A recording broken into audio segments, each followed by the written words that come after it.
Hello, I'm in a 2015 Chevy Equinox, and today I'm going to show you where your charger ports, aux port, and USB ports are.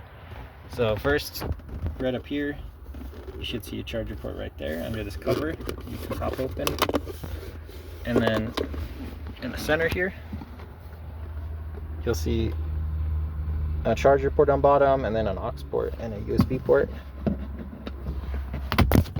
And then on the rear here, there should be another charger port. And especially if you've got an aftermarket radio installed, always worth checking on the side. Sometimes they run an extra cord you can plug into here or into the glove box. But that's it. And if you're having issues with this system, first I would double check your fuses, make sure you don't have any burnt fuses. Next, you could check behind the plastic of either of these. Sometimes like a loose connection or something like that, something that needs reconnected or replaced might be causing issues. But otherwise, I hope this is helpful. Hope you have a wonderful day.